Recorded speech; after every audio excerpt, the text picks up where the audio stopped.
Маған бір қатты әсер еткен кітаптардың бірі ол «7 навыков высокоэффективных людей» деген кітап. Жасампаз жандардың 7 дағдысы деп те аударып жүр.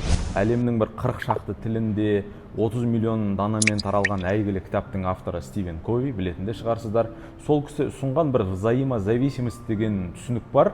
Біз енді еркін болу, бір қалағаныңды жасау, ешкімнің алдында екінші болып қалма деп бір тәуелсіздікті осылай түсіндіріп жүрміз ғой.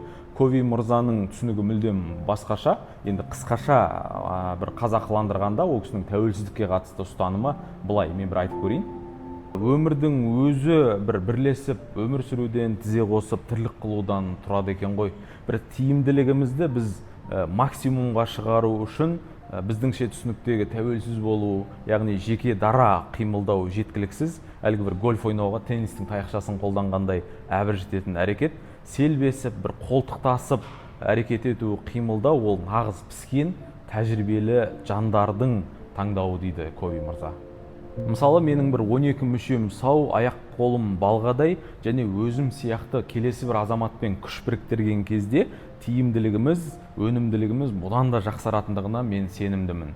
Ал егер бір эмоция, махаббат тұрғысынан мұны қарастыратын болсақ, менің біреуді жақсы көруім оған қуаныш сыйлайды.